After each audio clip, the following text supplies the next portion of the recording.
as an investor, we are always looking for the flaw in the conventional wisdom. Because too often have we seen that when something becomes conventional wisdom, how that sort of comes to an end. And every decade there's been some hot trend which has captured the imagination of the entire world. And often what we find is that that hot trend in one decade is rarely the hot trend in the subsequent decade. Like in the 1980s, it was all about the rise of Japan. And of course, that sort of went kaput in the 1990s. In the 1990s, it was all about the rise of the tech bubble, the TMT thing as they called it. And that sort of faded after that.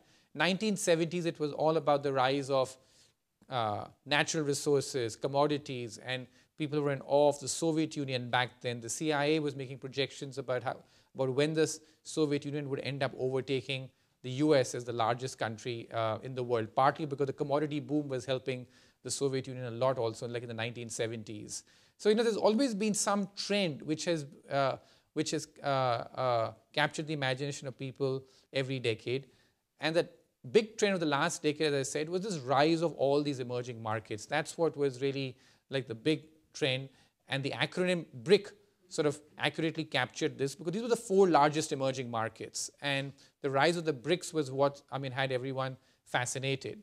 So here in late 2010, I was touring some of the BRIC countries, and it struck me as to what this overconfidence had, or the levels that this overconfidence had reached. I was in India.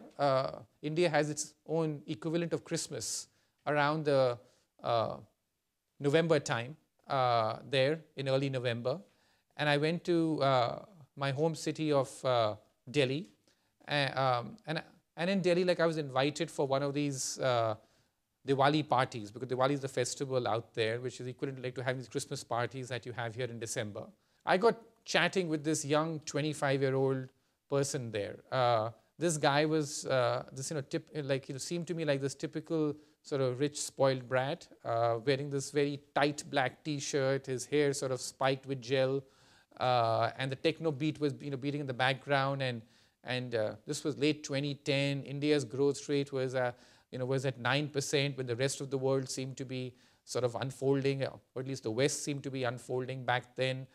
And he sort of got talking with me, very quickly figured out, like who I was, and thought that I was some large investor from Wall Street looking to sort of make some investments in India.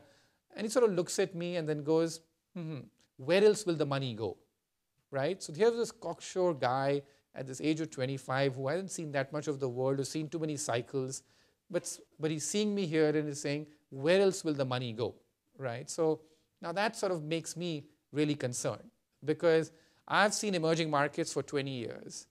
Exactly like a decade ago, my mind went back, and nobody wanted to hear about emerging markets in the late 1990s, because the growth market in the world was the NASDAQ, and it was the tech bubble, and emerging markets were seen to be these mosquito-laden, rat-infested kind of places, where you sort of, didn't need to sort of take all this risk, because they had one crisis after another. There was the Russian crisis, there was the East Asian financial crisis. So the whole point was, what's the point of going to all these countries when you're getting such great growth and returns back here in the US? That was the sentiment in the late 1990s.